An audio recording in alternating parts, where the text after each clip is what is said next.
Tim Mahoney is back tonight talking about an important amendment. Is it the most important, question mark, because it's the first one? Well, that's certainly what the Founding Fathers thought. There's a reason that they put it number one, and that, of course, is the First Amendment, freedom of speech.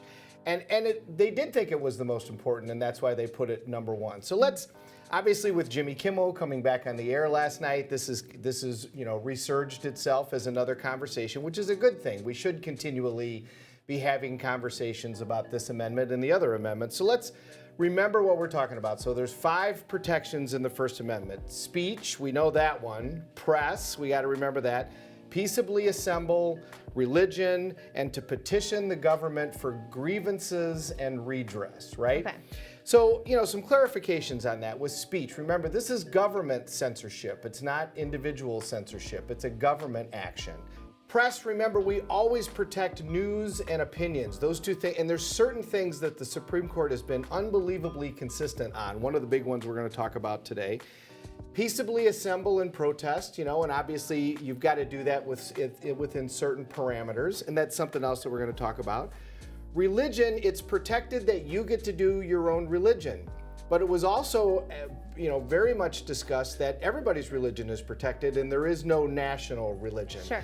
And then to petition the court, this is like the writ of habeas corpus idea. This means we can't put you in jail. You get to petition to the court and say, show me what's going on, or I get to petition the government and say, why is it that I'm being treated in this fashion? So you always are supposed to have access to a tribunal. And we also know historical times when that has not necessarily been the case.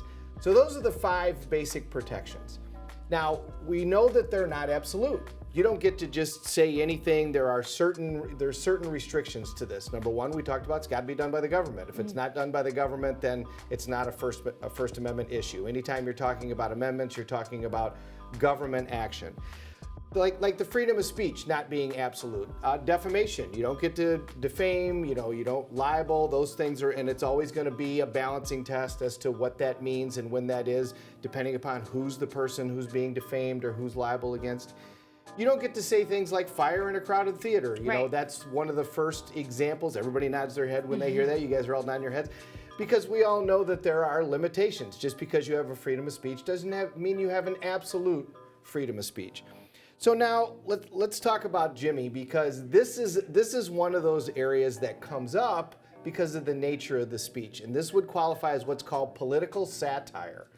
This wasn't news. This wasn't proportioned to be news. This was an opinion. This was political satire. And if you've never seen The People versus Larry Flynt, it's a spectacular movie, and it's based on the true story. Now, it is a movie based on it. So anytime it's a movie, they take liberties with it.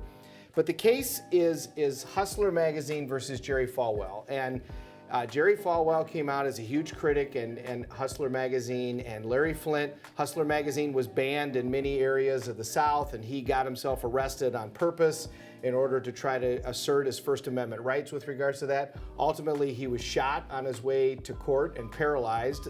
Whomever did that, it was never prosecuted and never arrested, and there was a lot of theories that was on purpose because they didn't really care about arresting the person that shot Larry Flynt.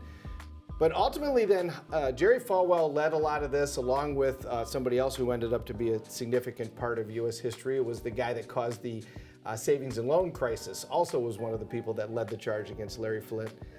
But Larry Flynt then printed an expose about Jerry Falwell that, if you go look at it, don't show it to your kids. It was very, very explicit and derogatory, and without getting too much, it discussed the nature of a private activity and put it in a way that was really, really rough. It also was clearly labeled as political satire. They were very careful to say that this was political satire. And it went up in front of the Supreme Court, and at the time, the Chief Justice of the Supreme Court was a guy by the name of Rehnquist, one of the most conservative justices we've ever had.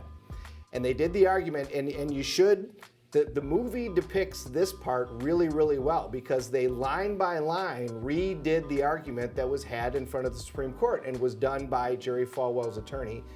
The opinion was unanimous, 9-0, that they said this was protected speech.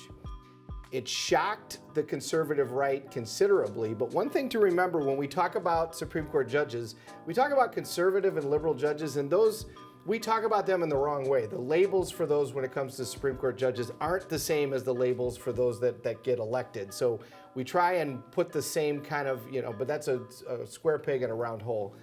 One thing about conservative judges is they are incredibly pro First Amendment. Everything is speech, and that can be shown by the recent Supreme Court decision, which said your political contributions in the form of money are speech, and so restrictions on those violate the First Amendment of the Constitution. That's how far the First Amendment goes for them. Everything's covered. For the quote-unquote liberal judges, it's more the Fourth Amendment. It's more the right against search and seizure and intrusions. That's a more significant amendment for them. The right against self-incrimination, the right against double jeopardy. But First Amendment is big in front of the Supreme Court, and political satire is always covered, which is what we were dealing with Jimmy. You have proved the point I've always thought about the First Amendment. Why is it not 5 different amendments? Well, that's true. Yeah, it should be. It's a lot. It's a lot. Thank you so much. Game Day is next on GDS. Kelly Ridgell's back to tell us all about this year's Knicks home run. We're getting you ready for the new Fox game show, which is called 99 to Beat. We'll be right back.